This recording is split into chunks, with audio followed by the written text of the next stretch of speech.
নমস্কাৰ। কালি আমাক থানাত ধৰা হৈছিল, আমাক এৰেষ্ট কৰা হৈছিল। আমাক এইকাৰণে এৰেষ্ট কৰা হৈছিল কাৰণ আমি দীঘলী পুখুৰী বচোৱাৰ কথা কৈছিলোঁ। আমি গুৱাহাটীখন বচোৱাৰ কথা কৈছিলোঁ, আমি অসমখন বচোৱাৰ কথা কৈছিলোঁ, আমি আমাৰ গছসমূহ বচোৱাৰ কথা কৈছিলোঁ। কিন্তু গণতান্ত্ৰিক অধিকাৰ প্ৰতিবাদৰ ভাষা বুজি নোপোৱা হিমন্ত বিশ্ব শৰ্মাৰ চৰকাৰখনে আমাক এৰেষ্ট কৰিছিল।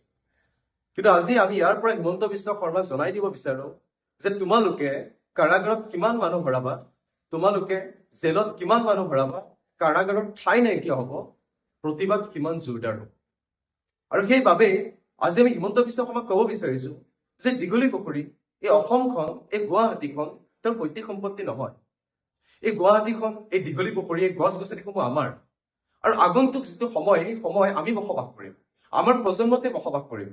সেইবাবে মই দল মত আদৰ্শ নিৰ্বিশেষে গুৱাহাটীত থকা প্ৰত্যেকখন শিক্ষানুষ্ঠানৰ শিক্ষাৰ্থীসকলক আহ্বান জনাইছো, গুৱাহাটীত বসবাস কৰা প্ৰত্যেকগৰাকী নাগৰিকক আহ্বান জনাইছো যে কাইলৈ দীঘলী পুখুৰীত 11:30 বজাত সকলো ওলাই আহক এই দীঘলী পুখুৰী ৰক্ষা কৰাৰ স্বাৰ্থত। কাৰণ দীঘলী পুখুৰী আমাৰ, এই গছ গছনিসমূহ আমাৰ। কাইলৈ যদি গছ গছনিসমূহ নাইকিয়া হৈ যায়, আমি এখন কংক্ৰিট চহৰত বসবাস কৰিব লাগিব। আমি বিচাৰিছো যে আমি সেউজীয়া প্ৰকৃতিৰে বিৰাজ কৰা, সেউজীয়া প্ৰকৃতিৰে সমৃদ্ধ এখন সমাজত বসবাস কৰো, য'ত অক্সিজেন কিনি ল'বলগীয়া নহয়। আজি এই সময় আহি পৰিছে যে আমি হিমন্ত বিশ্ব শৰ্মাক জনাই দিব পাৰো যে চহৰখন এতিয়াও শুই থকা নাই, আমি এতিয়াও জীয়াই আছো, ছাত্ৰ ছাত্ৰীসকল এতিয়াও জীয়াই আছে।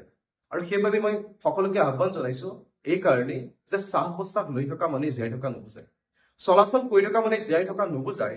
অন্যায় অত্যাচাৰৰ বিৰুদ্ধে এই প্ৰকৃতি যি ধ্বংস যজ্ঞলীলা আৰম্ভ হৈছে তাৰ বিৰুদ্ধে আমি সকলোৱে একলগ হ'ব লাগিব, আমি সকলোৱে প্ৰতিবাদ কৰিব লাগিব, তেতিয়াহে আমি ক'ব পাৰিম যে আমি জীয়াই আছো।